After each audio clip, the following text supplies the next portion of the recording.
I feel like as you get older, bro, the weekend really is just like for resetting your life to You go into got that to, next week, bro. you got to, bro. I swear, bro, because like I spend Saturday cleaning, I'm washing all my clothes. I'm like, and then Sunday, I'm like just trying to get myself prepared for that. Why is the weekend set up like that, bro? You really don't. The weekend is some bullshit. Bro, bro, who you telling, man? Like I feel like we work 5 days a week. Or I don't know your situation, but like work 5 days a week. Just to on Friday is still a work day, so you get off around 5, and then you have time to do something. Saturday you trying to play catch up, trying to do all your errands, go grocery shopping maybe, and Bro, then Sunday you like, damn, I got work tomorrow. It's like bro, bro. when I'm you gonna really, stop complaining about this for real, but like I work 9 to 6, man. I go to the office 2, 3 days a week, depending on the week. So I'm leaving the crib at 6:30 or like 7 a.m. Get to the office 8:30, and I don't get back home till like 7 p.m. So I'm fried, bro. I'm fried from the whole day. bro, that's And I'm like, I still gotta work out, I still gotta clean up. It's too much, man. bro, that's like when you really sit back, when I really be sitting back thinking about it, I'm like, damn, like this is really life. I'm like, yeah, bro, I gotta shake this cycle. Oh Bro, god. that's this right. I cannot go out like this, bro. Oh god, bro. I feel like one of my worst fears, and I'm like, knock on wood, like one of my worst fears, bro, is dying at work. Cause it's like, ain't no way. Can't, bro. Can't let that happen.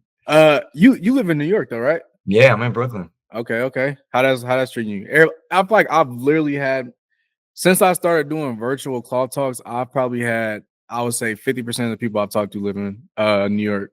Word, bro. Yeah, man. I mean, I love New York, man. It's a beautiful city. It's so much happening. I'm a very like active person. I like to just, see what's out, see what's going on in the world and try my luck, just be in spaces that I normally wouldn't be in. So New York is like the perfect city for me to just get on a train, go somewhere. If I get an invite, say, hey, I'll pull up, see what happens. So I love the city, man. I've been here about 4 years now. I about to say, are you from New York? Nah, I'm originally from Los Angeles. Yeah. Oh, damn. Yeah. And no, I about to say we've met in person. Like we've actually kicked it before. So I don't know if I remember you saying that or not. Yeah, no, I don't feel like we really chopped it up when I seen you last, but yeah, man, I've been born and raised in LA and went to school in DC, and I was like, I'm not going back to LA. I'm staying on the East Coast. So Nah, I feel that. I mean, I'm from the Bay Area, so it's like I've been living in Texas now for almost 4 years. where It would be. And before that, I was living in Arizona. So I don't know. I feel like everybody be wanting to like go to like California thinking it's like glitz and glam. And you like when hmm you from there, you just be like, yeah. this is what y'all come out here to see. Now I would say though, like I always give this disclaimer. I haven't really had like a full like adult experience in LA just because I left when I Mm, was like a teenager. So I don't know, like my opinions on LA are biased, but they come from like a young adult or like a teenager perspective. So I mm. only have good things to say about LA though. I really do enjoy it. My parents still live out there, so I go visit every now and then. So yeah, I'm looking forward to my next trip. So Bet that. And we'll definitely get more into like your upbringing, your background when it comes to all that. I always like to just kick out the articles first, kind of get like the warm up to get more of your perspective on fashion and sneakers and all that. And then so once we get to that, they already have some structure to go off of. yeah. Yeah. All right, what's going on, man? It's your boy Kloth, and I'm back with another video, man. Looking for my starting where I'm not going nowhere. And this is going to be another segment of Cloth Talk.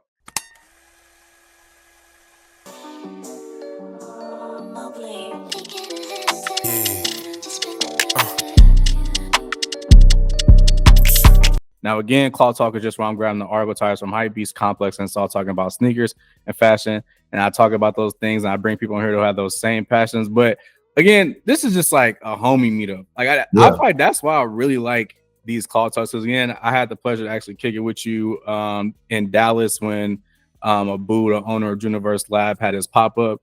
And it's just so crazy because like that brings so many people together. Because I met Rashi, Nick, Vaughn, like I met so many people just going to that, and I feel like it's Mhm. expanded since being there.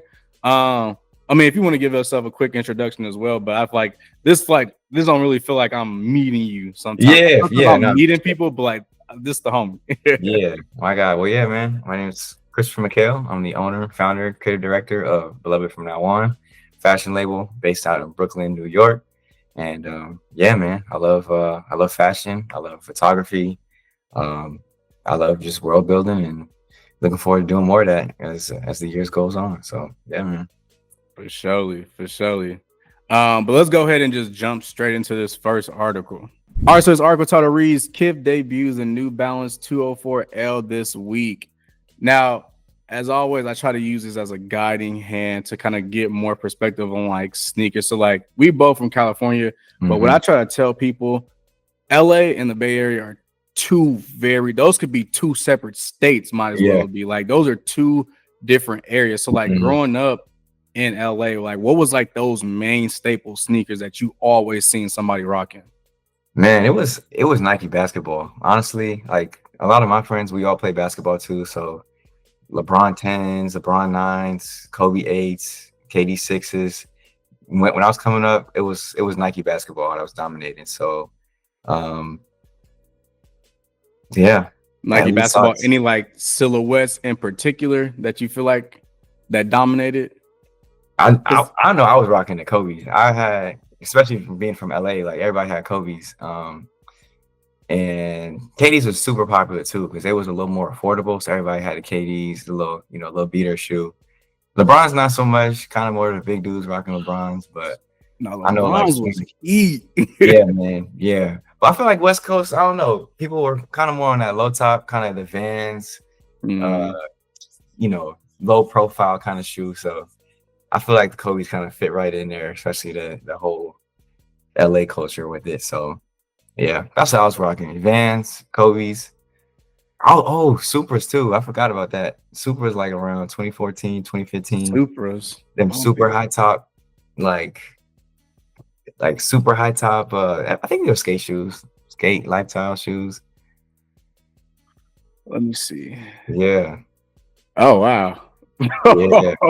You know what I'm saying? He's looking interesting. Like the skinny jeans. Yep. Yeah. Nah, bro, because I was heavily, now that you bring up the skinny jeans, I was heavily into the jerkin Yeah. movement back then. So the skinny jeans with the foxtail, with the velados and a baggy tee, bro. Oh my Snapback. Yep. acid wash jeans, all colored, like, bro, the skinny jean era, like that swag era and like that jerkin era. Oh my god, bro. Yeah, bro. Snap back on your waistband. You got one, you got three, maybe. Like you were Yep. just trying to really flex it out. Yep. Obey. Oh, bro, yeah, nah, Obey crazy. I feel like when I think of LA, it's like Cortez's. Like, was that popping? Not on my side. I'm like half an hour from downtown LA. So Okay. I'm like closer to the beach, I guess, closer to the water. So we wasn't really wearing it on my side of LA in San Pedro, Okay. but that's my hometown, San Pedro. But definitely like a lot of my other friends, they be in like the Cortez, the little house slippers, all that stuff. So Air Yeah, Force Ones, yeah, I think people underestimate how big LA is. It's not like it's a big area. Like even like you almost have to divide it into like each little section is like its own little state within itself too. Like it's oh very yeah, culturally different if you drive, in certain aspects of it. especially the way traffic's set up too. You try to go 20 miles, you be in the car all day. You'll be That's in the why I car do all day. not. That's why I do not rock with LA, bro. That is out. I hate it, bro. I hate Oh man, traffic, and it's like it's just dumb traffic most of the it's time. ridiculous, man. So what do you think of? What's your current opinions on New Balance? Is that a sneaker you rocking, a brand that you like really wearing, or is it kind of like you don't really see the hype for it? I do like New Balance. I wear them a lot because they're mad comfy. They they're on trend. You look good wearing them. And I like this new pair that they got coming out. It kind of reminds me of like I think those Loewe sneakers that are popular right now. They're like metallic mesh ones. Oh yeah, And these also kind of give me a little bit of like Wave Runner vibes too. So I don't know if that was like intentional or just kind of like some you know subconscious design. right going on there, but I like these. It's a little more sleek, a little more feminine. So I rock with these. Yeah, they're not like overly like it's not a super complex shoe. Like I feel like Mhm. sometimes with like some New Balance shoes like the 993s or like the 992s, like it's a bulky shoe. It has a lot of intricacies and all that. But like this is just very clean and simple, straight to the point. Yeah, Like, and I think people are kind of moving to like that more slimmer profile type yeah. shoes. So like even you brought up Loewe, but I'm even thinking like although it doesn't look like it, it's kind of giving like that Bottega A6 looking shoe, like the one with Mhm. the gum bottom. Like Mhm. that's what it's kind of like screaming out to me, such as, but like, nah, this is they have been on a legendary run. I don't think their run has stopped since like I want to say since they brought out the what's that New Balance silhouette that everybody shit on now. Damn. It's like a 2040 or something like that. Is it 2090 something like that? It's something like I know what it is and it's about to fry me. I gotta figure it out. It's like the triangles. They got like little pods on the bottom. Uh ALG red blue sneaker. Oh, it's about to fry me. Oh, the 550s.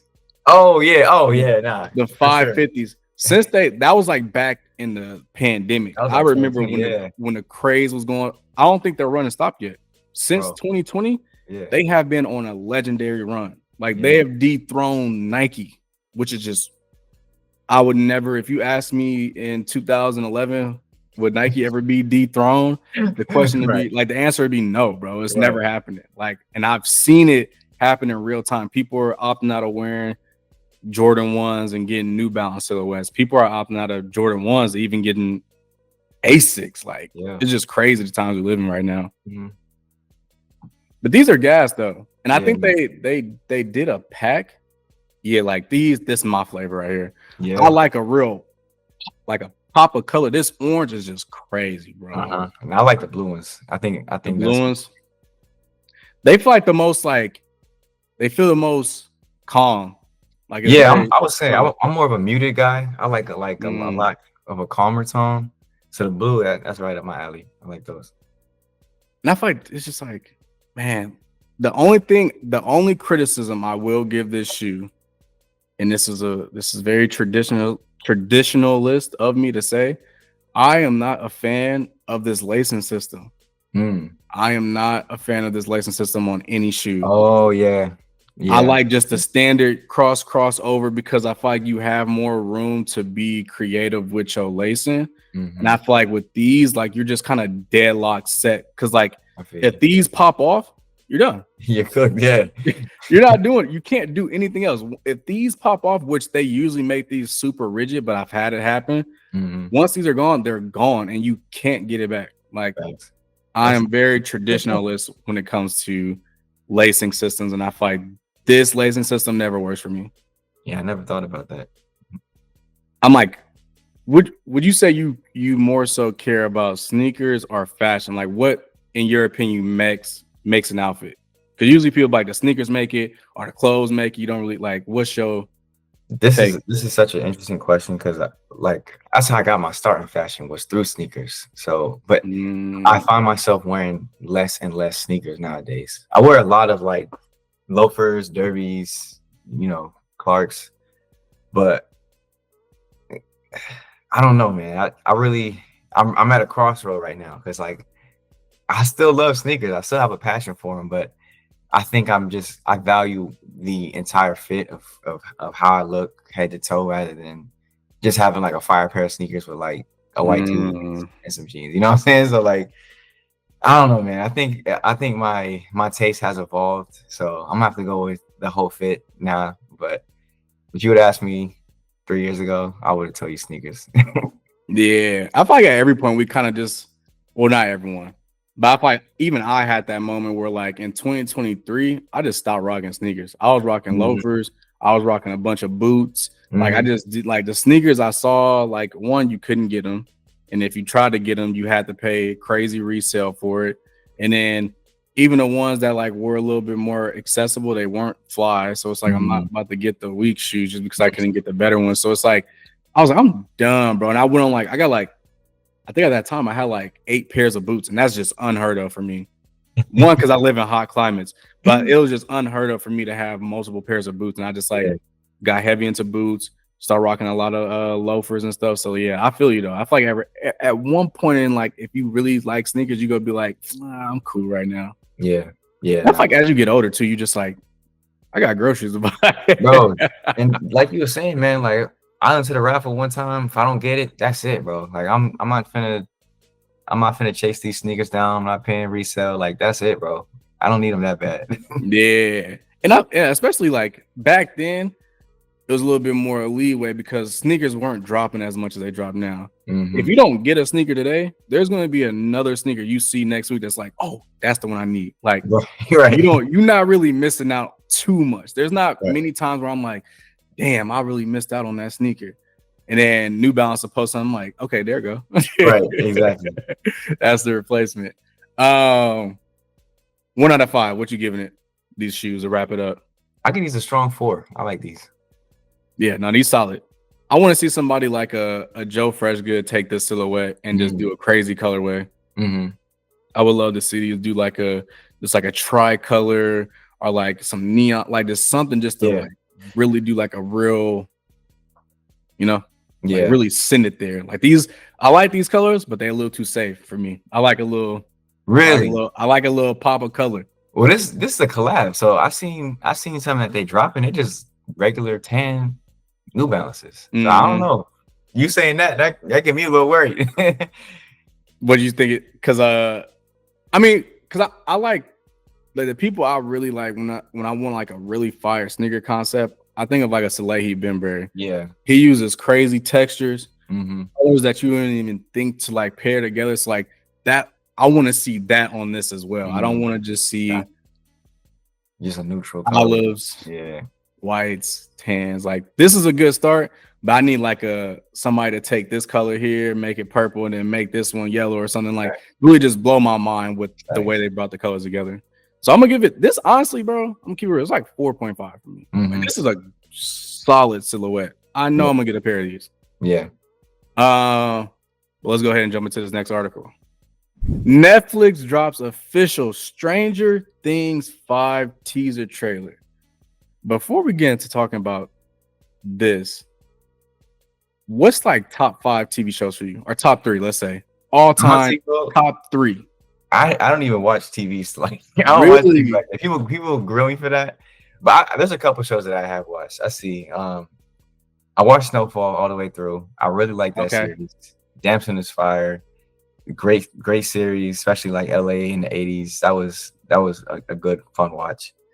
What's another show? Nah, you can't do that. I saw I ain't gonna lie. I saw a TikTok. You was watching Love Island, bro. I can't let you slide with that one, bro. Nah, I can't let you slide with that one, bro. Yeah, bro. I really don't be watching TV like that. I'm a YouTube guy, man. I love perfect, bro. All right, top 3 YouTubers. I'm gonna go Vic Almighty, bro. Vic, I love Vic. I watch every Monday. He just do his little thing. Very clean. You watch Vic? I don't know who that is. He's a sneaker restorer and customizer. He works for like Rejuvenator. So he'll do like restoring like a pair of 85s, or he'll do a Air Jordan 3, Air Jordan 4 matchup. I don't know. I just like watching him. He just tear the shoes up, put them back together. It's like a little. I'm gonna check him out. Yeah. Hold on. Who else have I watched on YouTube? What's that British dude? Daniel Simmons. I like him. He's pretty cool. He does like a lot of vlogs about like living in New York and London. He has a clothing brand too. Good watch. Ray Mia from Ore. Oh yeah. I like watching his videos. Yeah, so you more of like it's more like a vibe type thing. You're not really like, because it sounds like it's like how do I put this? Like how people have comfort TV shows, you have like comfort YouTube videos that like you could just put it on. You don't necessarily gotta pay attention. You could just have it on, look up, and be like, oh, okay, like just real chill. Exactly. Yeah, I'm usually either like working on something when I put YouTube on, so I just have it on as some background noise. No, I feel that. I'm a big YouTuber. I cannot eat my food unless I have a YouTube video on. So I completely understand. But I feel like my YouTubers that I watch, I don't really consume a lot of fashion YouTubers unless it's like a Drew Joyner or like a Keezy, because like them the homies, I like show supports like what they got going on. But like most of the content that I consume on YouTube is not anything related to fashion or sneakers. So like I love a good Corey Kenshin video. Yeah. Been watching that. I've been watching him since like early college. This is a real throwback. Daquan. I put on the old Daquan. He was a big Fortnite YouTuber back in the day. Just because I was heavy on Fortnite when it came out in 2016. Who else do I watch a lot? And then I might end up on a hoof cleaning video, honestly. like horse hooves? Yes, bro. Oh. Like they be so calm and they get into it. I'll be like, damn, bro. One day I'm gonna be put in a situation where they're like, damn, we need somebody that can clean the hoof. And I'm gonna get down there and go crazy. But yes, Stranger Things. So you haven't watched this series? I have never seen Stranger Things. No, wow. I did watch the trailer though. The trailer looked fire. I don't know. It looks cool. And so you don't really get like the lore on why I'm irritated. This show has been going. Hold on, now I gotta just so I can be accurate. I gotta be accurate. 2016, this show first aired. I was in college. Yeah. 2016. This is the last season. It is 2025. It's nearly a decade. These people are not even like when that show came out, these kids were like little kids, bro. Now they grown adults. And it's like it's supposed to follow like a chronological order. Cause like even like in the last season, bro, like one of the kids on there, like they cut his mustache and you could tell he had a mustache there. Yeah. And it's like, bro, like y'all not even the same kids no more. Like, what's going on, bro? Like, I hate when, and I see it more and more often, TV shows that take these long gap periods with like they releasing schedule to like try to build up traction. But I feel like honestly, when a show takes too long to drop, it makes me lose interest. I don't care anymore. Like 10 years, like just to see what the end of the show is, like nah, bro, I might not even watch it to keep it real. And that's what I'm saying, bro. I like to watch YouTube videos because I just watch my little 30 minutes, 45-minute video and be done with it. There's no like build up, there's no cliffhanger, like I don't know, man. Story you've been tracking for the past 30 years. Like, bro, wow. I feel like it's like a I honestly, I mean, Netflix is a company that's obviously doing very well. Like they're not missing a meal anywhere with that company. But it's just like I don't get it. Because like by the time this season comes out, I forgot everything that happened in the last season. I'm not going back to rewatch it. Right. I'm not. Like that recap, that I bet you the first episode of this season dropped, that recap is going to be an hour long. Because why did y'all take so long to do that? And honestly, the last season wasn't that great. I'm gonna keep it real. It was not great. I don't ever recommend you watch this. Like I was about to, if this was like a good show, I'd be like, nah, bro, you tripping. You gotta watch it. But again, I saw you watching Love Island, so I don't really know. And like, I don't get the hype for that. Everybody and their mama on my Instagram feed, Threads, TikTok, is people talking about love. I'm like, I don't know who that is. What's going on? Like, I don't know. It's one of those things you gotta just watch it, turn your brain off. Like you can't overanalyze, you can't just enjoy. You can't just enjoy the show. It's just like, I know this is bad TV, so I'm not expecting anything from it. Yeah. I just don't understand, like, because it's like a people 21 and like 23, you would say. They like, I think I'm like 21 to 28, somewhere in there. Oh, okay. They just be kissing. That's what I heard. They just be kissing the whole time. It's like, so freak ass island. What's going on? Yeah. So I can't even really like, damn. Okay. Well, the good thing about this is I added an extra article at the end of this because it's very much so trending. So we could go ahead and move from this one and just go straight to the next one. But I did add an extra one. I want to see what your initial thoughts gonna be. But let's go ahead and jump into the next article. Now, if you sit on here and tell me you don't listen to music, I literally Nah, might. nah. Clipse and Kendrick Lamar released Chains and Whips music video with powerful visuals. Before we get into the music video, how'd you actually like the album? Album was amazing, bro. I think I saw a tweet today. Travis Scott and Side Baby dropping the song or something like that. Somebody said, honestly, after listening to Clipse, I don't even want to listen to this, bro. So that's how I feel, man. It feels good to like have some real structured, just nasty hip hop, you know? Like it feels good to have some music like this where you can just like make that stank face, just bob your head and just listen to some bars. So I don't know, man. This is a really good album for me. I'm not gonna say I'm not the biggest Pusha T fan, and even really a Clipse fan either, but this was a great album. I loved it. I love how I listened. I love how it sounded. I love the beats. Beats went crazy. Wordplay was there, and we about to talk about the visuals right now. But man, I think it was just a great display of artistry. Yeah.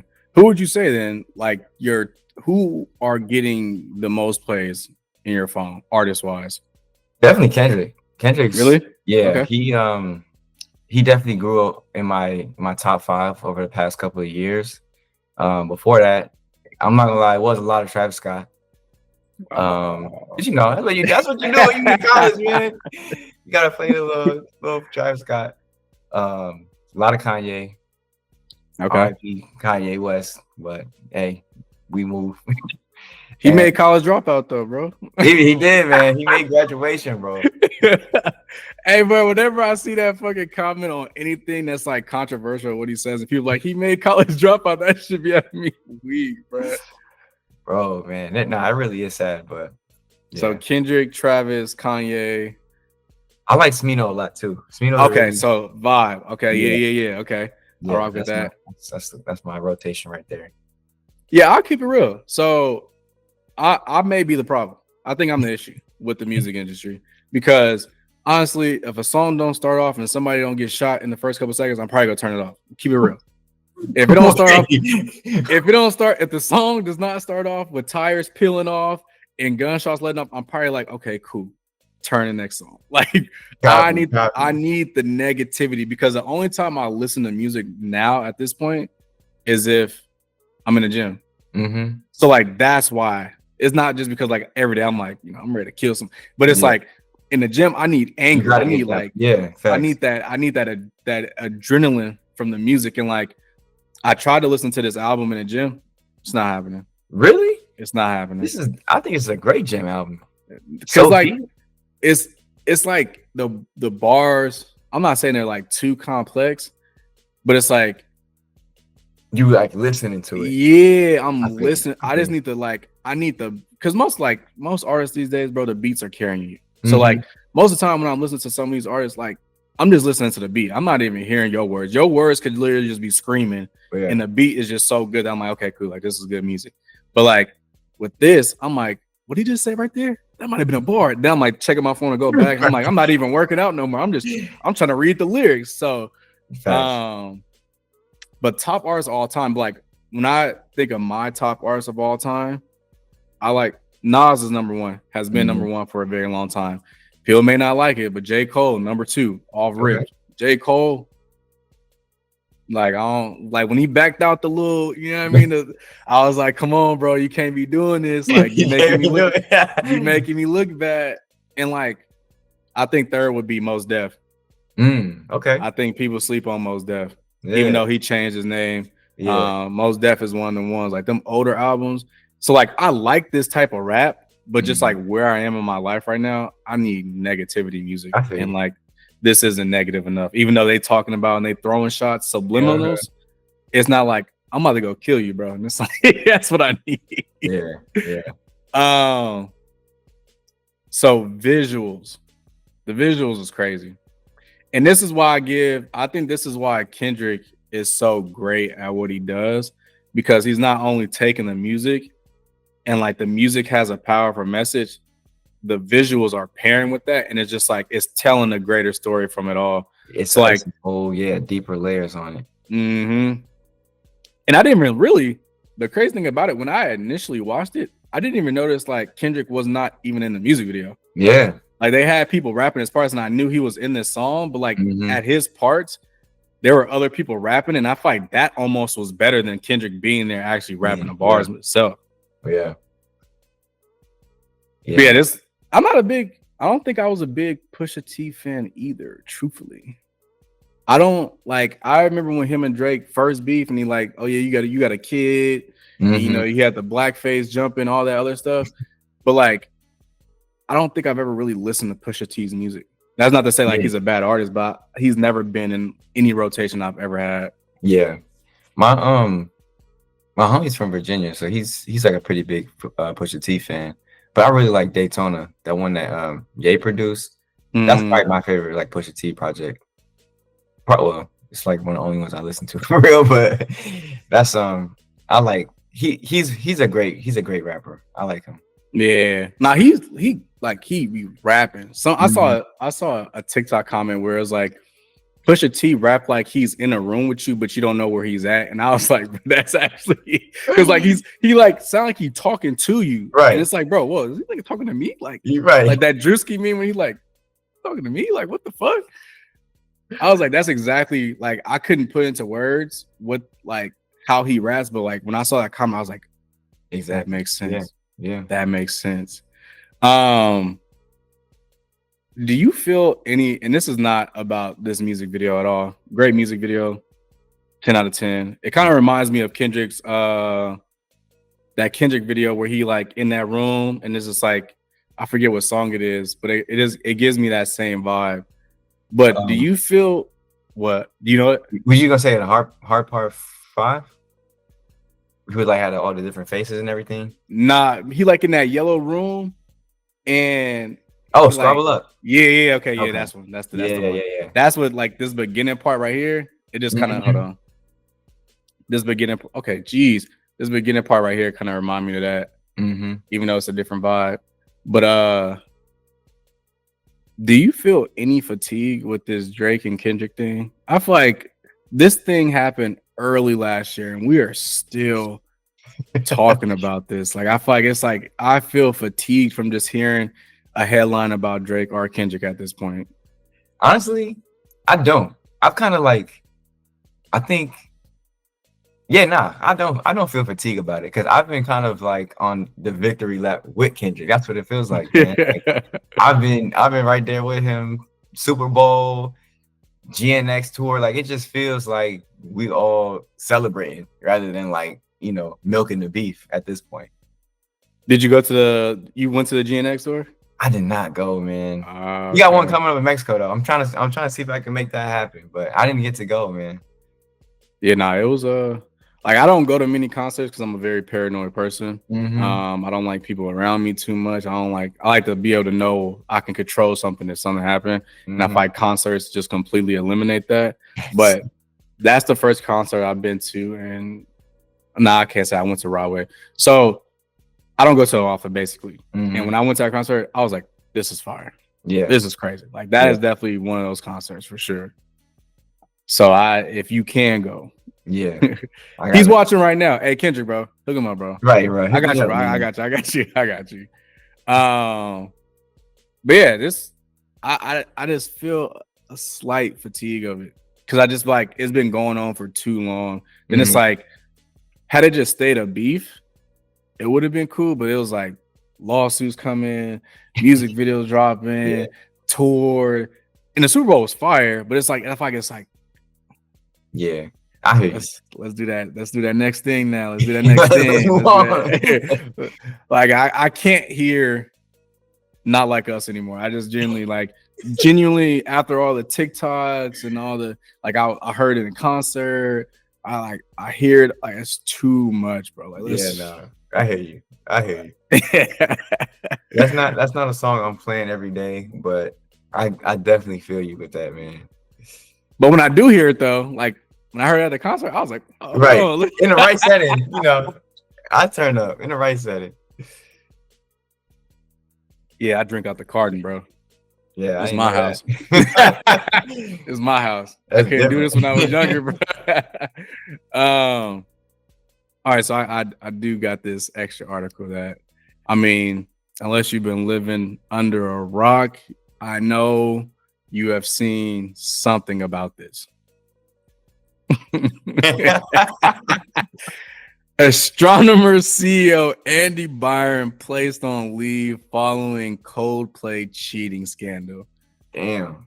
What's the etiquette for taking a side joint to like, damn, bro? I've seen angles from like obviously when they got put on the screen, but also the back angle. They over there hugging and kissing. Like I was like, this is probably the happiest day of his life, bro. And then it turned into one of the worst.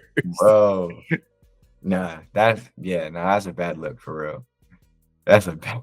It's terrible look, but I feel like had they just not reacted the way they did, it would have just went by. They did too much. Yeah. Bro ducked down, she hiding her face. Bro. Like at that point, you might as well just embrace it. It wouldn't even real viral. I want to know what the cameraman is thinking, bro. What is the cameraman? Because he probably didn't even know. He probably just like, oh, look at the happy couple. Damn, bro. Yeah. In the Coldplay was like, they're either having an affair or they're just really shy. I'm like, no, bro, you doing too much, bro. You doing too much. Somebody tweeted, "Bet you gonna believe me?" Or the lying ass Coldplay jumbotron. Bro, look how happy he was before it turned. Like she caught wind of it first, but bro was having the best day in his life, bro. And then it's like, it wouldn't have been as bad either had it not been a coworker, bro. Mm-hmm. You go to work every day and see this. Your wife know that you work with this lady, so it's like, come on, bro. Damn, bro. He doing bad. This might be the worst case of going outside I've ever seen in my life. Like this is actually the worst case. I didn't even know they placed him on leave though. That's tough. I mean, I know like certain work environments be like you gotta disclose if y'all having like type of, so I can see that. Mm-hmm. But like, how do you put the CEO on leave? Like that just kind of seems crazy. That's tough, man. I'll shut the company down at that point. It's over with. Hey, yeah, everybody pack y'all shit up. Everything a joke, right? Right. Joke? Yeah, all right. Who laughing now? Okay. Right. The first person in the board meeting laughing, yeah, get him out of here, bro. Right. This my company. Yep. Get out of here. You was ha ha ha and the key. Yeah, get out of here, bro. Damn. I saw you repost it. Like I'd be tracking everybody's phone. Like, what the fuck? Oh my gosh. Yeah, no, this is wild. I remember like the morning after it happened, people was on his wife's Facebook commenting. I'm like, damn, bro, y'all doing too much, bro. Y'all blowing it up, bro. That's why I feel like social media, and I'm not excusing anything they do. Facts. They go, honestly, now that they're about to get a divorce, they're about to just be happy together. So at this point, it's probably for the better. But I feel like social media, because I saw another post where somebody was like recording this dude at a restaurant. And it was like, oh my God, y'all, can y'all find this man? He was so handsome. And then like when they found his account, he was like, y'all fucking weird as hell. What the fuck? Like, I don't think people understand, like, again, not them, but like privacy is still a thing. Just because y'all can record at will, privacy is still a thing. People don't want to be put on camera all the time. Like, it's kind of wild the times we live in, because like everybody a streamer, everybody a YouTuber, everybody a TikTok, Instagram reels out in public. Like everybody's just recording people. I'm like, this person could be on witness protection. Right. And now you just drop they low. Right. Now everybody know where they at. Yeah. But nah, this is crazy. This is bad takes. This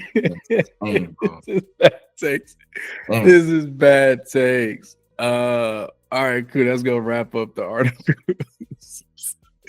Oh my God. Now the memes from this have been so funny, bro. I went on a doom scroll. Just like, nah, these are crazy. You go believe me or that line ass Coldplay. Oh gosh. Oh nah, bro.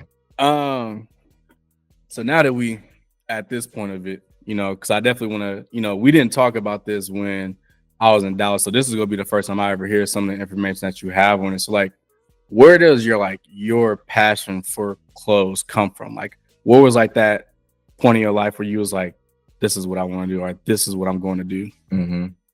Yeah, man. So I guess touching on a little bit earlier, I got my start in the fashion world, fashion scene through sneakers. I went to a uniform school in middle school, high school, so I had to wear a little polo with, khakis, pants, whatever. But they said you can wear whatever sneakers and socks you want. So I went crazy. I went crazy. I Mm, said, Mom, I gotta get these sneakers. I gotta get these socks. And she's like, I don't really understand it, but all right, since I guess I'm saving money on uniforms, so I got like some Kobe's, whatever, and that's kind of how I got my adrenaline rush of what it feels like to express myself. So when I went to college, I was just in a room with. I went to Howard, by the way. So I went to a popular HBCU, hundreds yes, of sir. thousands of other Black people that in the same or similar position as me, and I was just able to just learn about myself, express however I wanted to express myself without like the judgment of parents or whatever it is. And that really kind of helped me to blossom into what I wanted to do. So taught myself how to sew in my sophomore year, and I was just making stuff. I was making like hoodies and little t-shirts and stuff, and post on Instagram. People were like, yo, like that's dope. Like let me get something. So from then I started to screen print my own t-shirts, and just I was just passing them out to friends, and kind of just snowballed into what it is today. So I taught myself how to make tech packs and how to do like Adobe Illustrator sketches, and figured out how to speak to manufacturers, and um, from there just made some samples and just got some stuff popping off. So it's been a self-taught journey. And I think for that reason, it's been a slow grind, but like I'm really enjoying the process of like learning how to do everything, making mistakes, learning from those mistakes, and applying it better the next time around. So I really am proud of how often I'm able to like apply what I'm learning, and just make the next collection even better than the last. So I don't know, man. It's been a fun time. I know people say business should be, strict and everything, but I'm having fun with it, and I think that's what's important, and it's what keeps me going every day because it's something that I actually want to do rather than something I feel obligated to. I feel like I have to do. So that's a quick like synopsis about everything and how I got here to today. So yeah. So from that, I have three questions that I kind of want like just to get a little bit more info from. Hmm. Why Howard? Because I feel like you grew up in California. Hmm. I mean, I grew up in California, and I think there's only one HBCU considered in California. Hmm. So, like, how did you have the wherewithal to be like, I want to go to this school? Like, was it like you want to find out more about yourself, or was it like, that was the only option you had? Like, kind of expand Hmm. on that. Yeah, man. I know I wanted to like leave home. I know I wanted to be away from my parents just so I could have some type of like independence and just kind of be on my own. Um, and I just love Black people, bro. I love me being around Black people. So it was kind of like a no-brainer at that point. My guidance counselor in high school, she recommended Howard. I check it out. So I was looking at like YouTube videos, and um, checked out the website and everything. I'm like, man, this might be where it's It's at. a So vibe. yeah, I went to Accepted Students Day, where they give everybody like a preview of Howard, and I fell in love, man. I really enjoyed it, but I ended up getting accepted into USC at the same time. So I was like torn between Howard and USC, and USC is a prestigious school, probably one of the most prestigious on the West Coast, and I'm like, damn, I can really set myself up if I if I go to this school.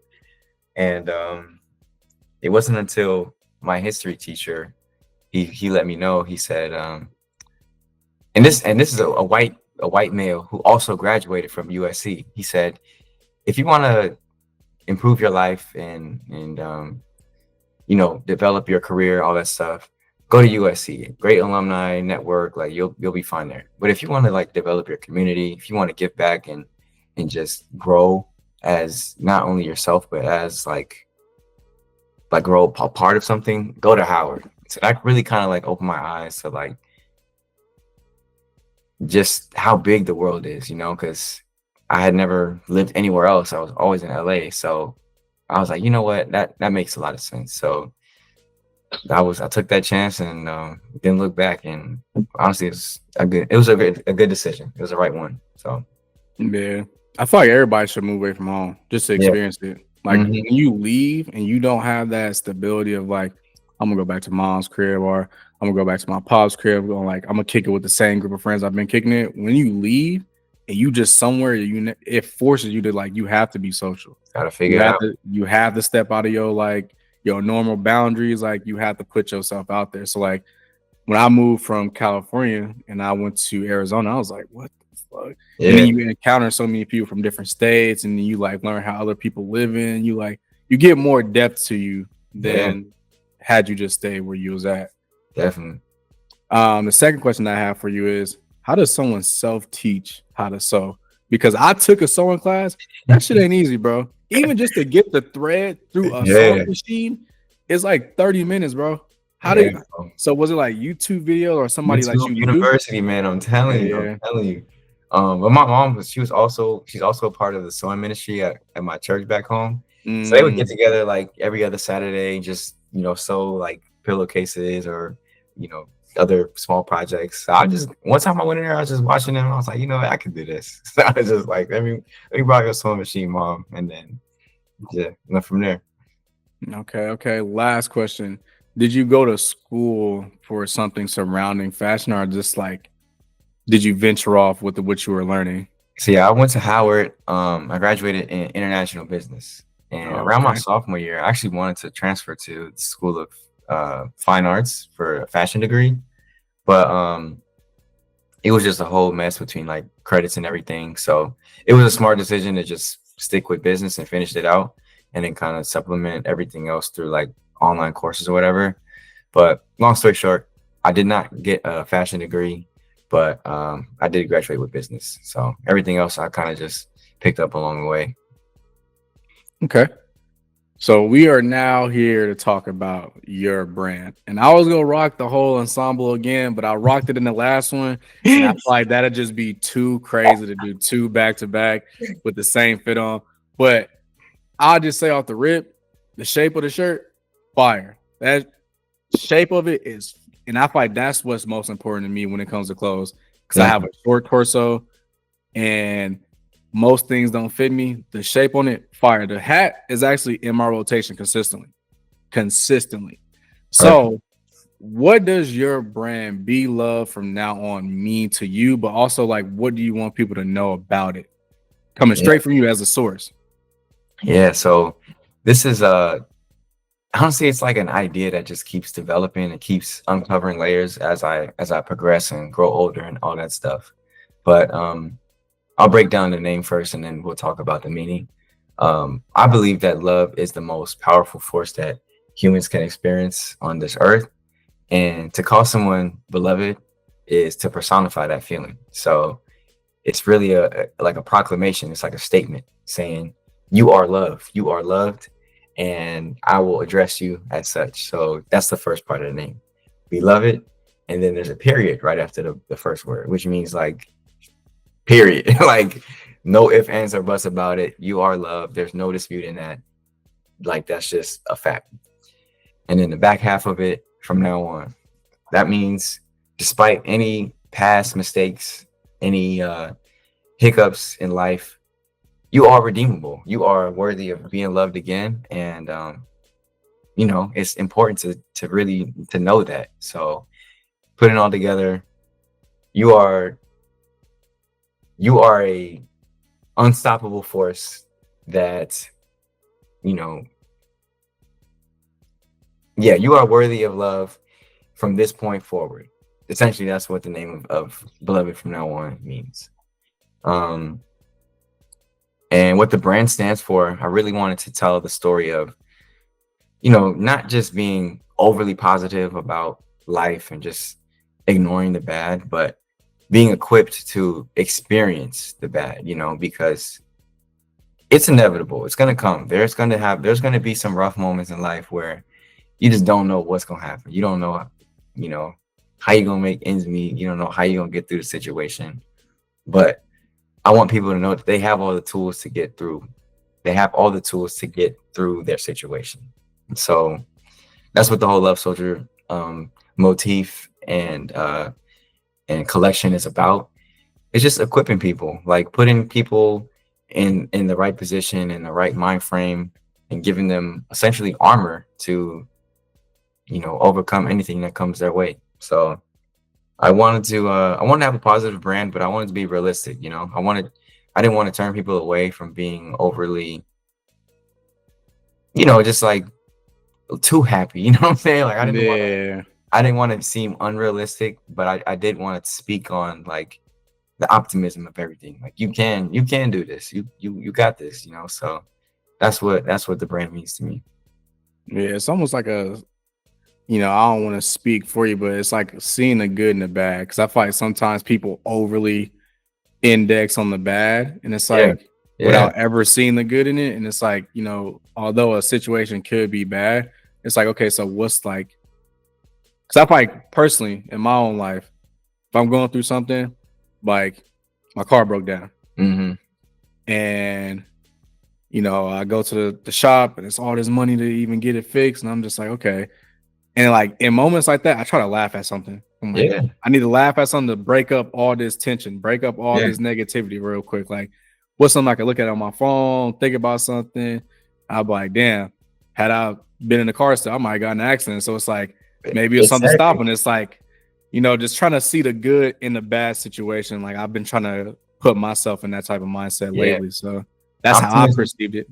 Yeah, optimism is a choice, and I feel like it's really important to like unlock that as a superpower because you, like I said, bad things are going to happen, but so are good things. So you can either dwell on the bad or you can start working towards the good. So I think it's all a choice.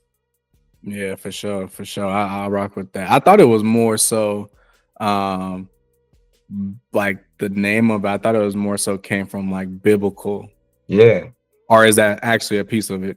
I mean, I grew up in the church, so I you know, my art's gonna reflect that. And especially the dove being our mascot, our logo.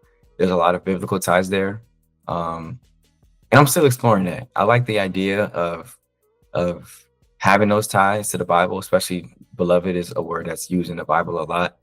Um, and yeah, I'm exploring that in my art still. So it is a spiritual brand because I'm a very spiritual person, and yeah, I'm gonna put it there. I'm Yeah, gonna let everybody else interpret it how they want to, but that's what I'll say about that. Yeah, yeah. And it's like the good thing about it is, I mean, it's not done. So exactly. Yeah, things are only going to continue to progress. So it may eventually end up to be more heavily into that, or it may not be. Like it's still working, like a working art, like you said. So yeah. I rock with that. Um, and I feel like this is probably going to be the most important part for a lot of people because a lot of people who watch my channel are either like heavily into fashion or sneakers, and some of them may want to have a clothing brand. Hmm. But I'll be the first to tell you, as somebody who's tried to start a clothing brand, it's not as easy as just being like, I'm gonna start a clothing brand. It's not. So like, can you help the people out there who are like, I want to start a clothing brand, but I don't know how to take an idea to final product? Like, Hmm. walk us through the process of taking an idea to a final product. Yeah, man. Well, it starts with a lot of research, honestly, and this is something that I've been just wrestling with. Being an artist, you have to you have to be a businessman too. Well, let me back up. If you want to have a successful clothing brand, you have to do research. If you want to just have a clothing brand, you can do whatever you want. But it starts with research, man. It starts with thinking about what people are looking for, what people are wearing, how are they feeling about certain price ranges, things like that. You got to get a good grasp on what the market is looking for. Then I think it's important to think about what you want to make. What do you think the world's need? What do you think the world needs? What do you think the world is missing? And what are you good at creating? Is it outerwear? Is it pants? Is it socks? What is it that speaks to you that you think people would also enjoy. And then I think from getting the idea from something in your head to a final product is a matter of communication. I think really that's what it's all about, is learning how to transcribe your initial thought onto a pen and paper. And then from there, you can go from the paper to a flat sketch. So using something like Adobe Illustrator or Procreate, you kind of make it nice and uniform, nice and sharp, make the lines crisp, so your manufacturers have an idea of what it is that you're trying to do. You can use as many reference images as you want. So you say, okay, I like this pocket from this shirt. I like this button from this pair of pants. I like this zipper. Include as many reference images as you can, so that'll make your manufacturers aware of what you're trying to do. And yeah, don't be afraid to add as many details as you want, because it helps them to get a better idea. So measurements, fabric choices, tags, like stitch length, all that kind of stuff. Like there's no detail that won't matter. And yeah, find a good manufacturer. If you want to go the route overseas, you can do your research on Alibaba, speak to different manufacturers and see what they offer, their prices, their MOQs, and all that good stuff. Or if you want to go more domestic, you find yourself a pattern maker, find yourself some fabric, you find yourself a cutter, and then someone who can sew it all together. So bottom line is it's all about communication. If you're able to articulate what it is that you're looking for, that's going to make the difference between a successful sample and bulk run or one that's unsuccessful. So just make sure that you're reading fashion documents and different sewing patterns, literally anything you can get your hands on as far as like how to produce a garment. That will give you the vocabulary you need and just things to look out for to get that idea to the final product. So yeah, my overall takeaway is just learn how to communicate. So you brought up a good thing that I definitely want, just because I think this is going to help a lot of people push forward with it. What is the difference, or what are like the pros and cons to doing things overseas versus doing things in the States, especially Yeah. in today's times? Because that dude wake up one day and be like, hey, 40%, 50%, 60, and it's like you don't really know like what's going on. So like, what would you say are some pros and cons to doing like overseas versus in the States? Facts, yeah. So I think we're the fashion industry, and more so like the Instagram brand fashion industry, is going to go through a lot of changes in the next couple of years, just because of everything's going on internationally and with that, man. So I think that we're going to see maybe not necessarily a slowdown of products, but just like a different strategy when it comes to releasing products. So some pros and cons of overseas. I would say the pros are definitely ease. Like it's pretty easy to just send out. Literally, you can draw with your hands and say, I want a hoodie that looks like this, and they'll make it for you. So it's really easy to get like a finished product, and they have a lot of experience overseas. They know what they're doing. They've been doing this for decades, and they're professional as well. So they'll say, hey, what color are you thinking? What washes do you want? So they know the entire process of making a garment. Some cons obviously are tariffs and the increasing cost of that. So like you said, we just don't know the future of where that holds. And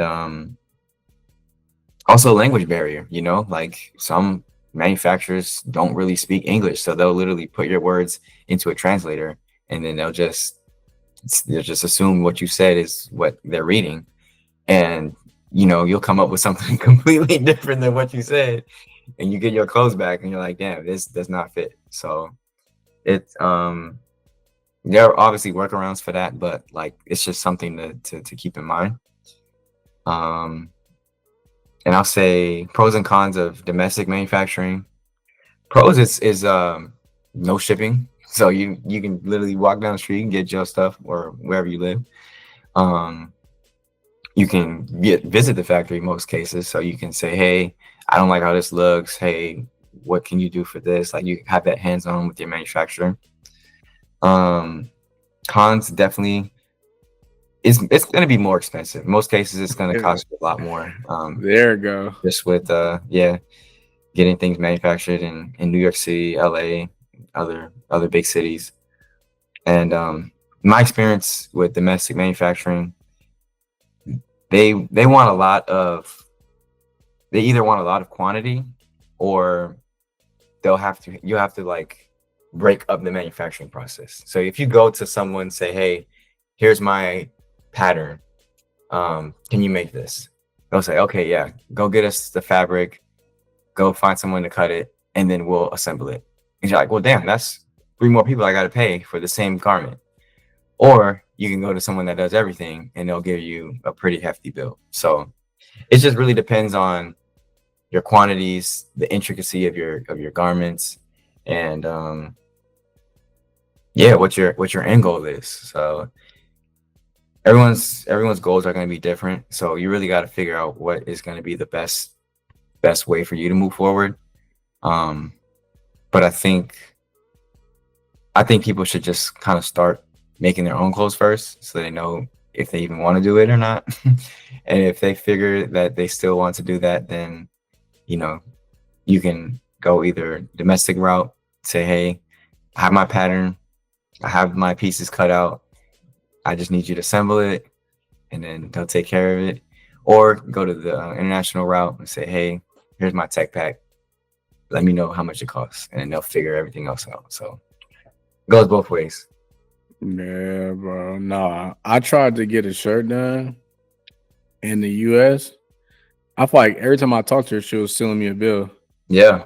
I was like, I was about to get some material from Canada, Mm-hmm. and not even for her to put it together. To get the materials from Canada was like 1,600. I'm like, I hadn't even, that's not even putting the shirt together yet. That's just to get it to you. You're Mm-hmm. gonna pay me just to put it together. I was like, oh, Yeah. okay. So I was like, yeah, I'll take a little break. Let me take a little break, Yeah. because Yeah.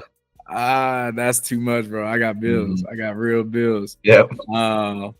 But I had some socks done, and I had it was I talked to some lady on Alibaba. I had 50 pairs of socks made, like 100, 170.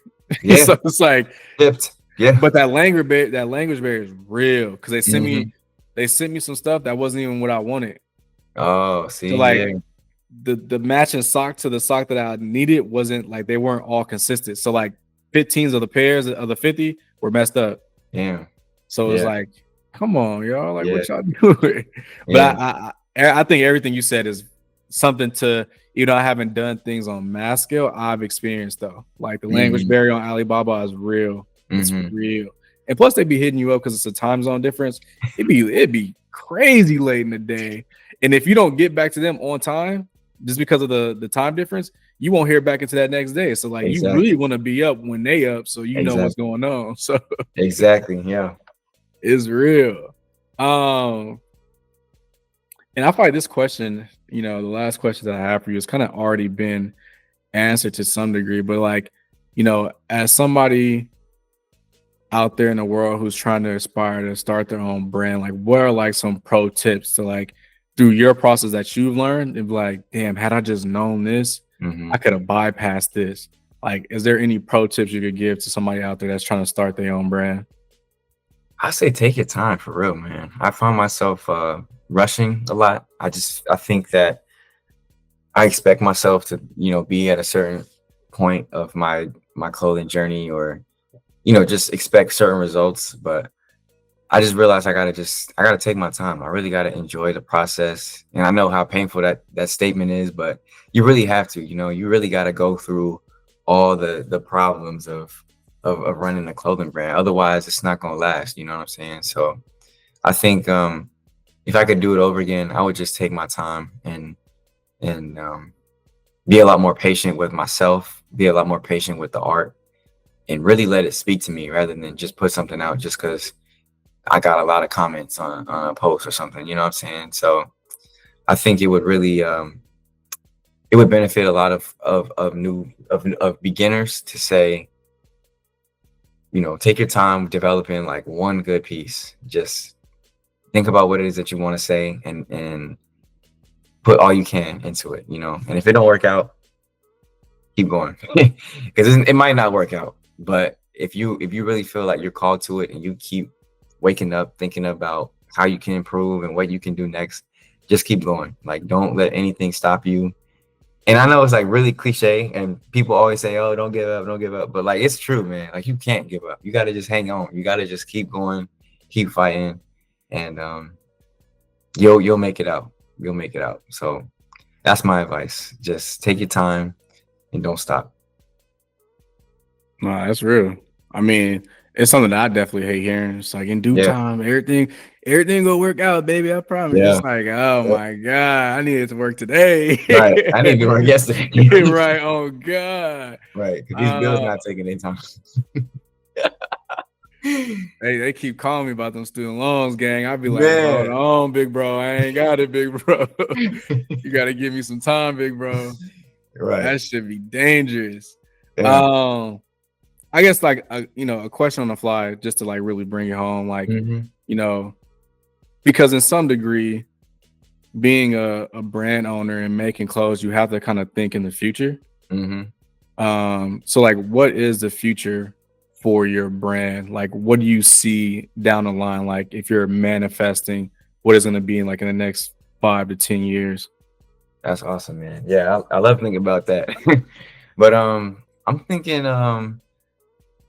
I really want like a retail experience. I in college I worked at All Saints, I worked at Uniqlo, and I love like connecting with people in the stores. I love just like talking to customers, even if they wasn't gonna buy anything. Just say, hey, what are you doing? Like, what are you up to today? What brings you to DC? What brings you to, you know, to the store? And I really enjoy that about fashion, is just being able to connect with people. So I want to have like a retail aspect to Beloved. I want to have some type of experience where people don't even feel obligated to buy clothes. They just come and hang out and you know, grab like a light bite or a smoothie or something and just hang out with me and my staff. You know, I feel like that'd be a really awesome way to continue to develop community.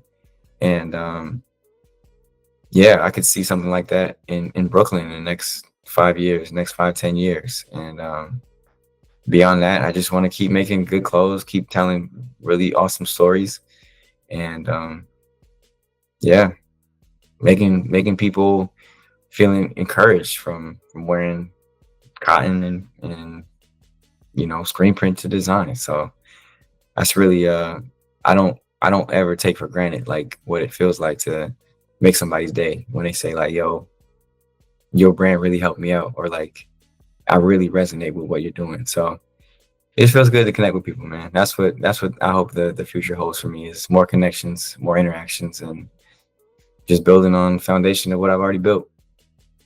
That's real. I mean, I've been working in retail since college, and I mean, obviously some days are worse when you get that customer that knock over your pile of clothes you've been folding for like the past 2 hours. That's the bad part. But the good part is, you know, you basically are forced to talk to people. Yeah. So like, you know, you didn't build relationships with random people in other stores in the mall, or like some, like, you know, like you never know where those connections could lead you down the road someday. So like, that was one aspect of working in retail that I really did enjoy. It's like, I just sparked up a random conversation. I know about this person's life and they kids about to go to college, and are they getting ready for a wedding? It's like, in some part, I'm a part of what y'all got going on. So yeah, I feel you on that. Man, it's a weekend, bro. You could be doing anything else. So I definitely just want to say thank you for hopping on here, sharing some knowledge with, you know, my subscribers. His brand and his page to IG will be in the description if y'all do want to follow him. But again, bro, I appreciate you jumping on here. Again, we've linked up in person, so I know you in real life. But it's dope to see you on here and kind of get, you know, pick your brain a little bit more about your brand and like what you got going on. And I think it's dope, bro, for real. Yeah, bro. Like, I'm not just saying that just because, like, you know, sometimes, you know, if your homie do SoundCloud music, you like, damn, this thing kind of stuck, but I'm trying to support the homie. But like, the hat is genuinely fire.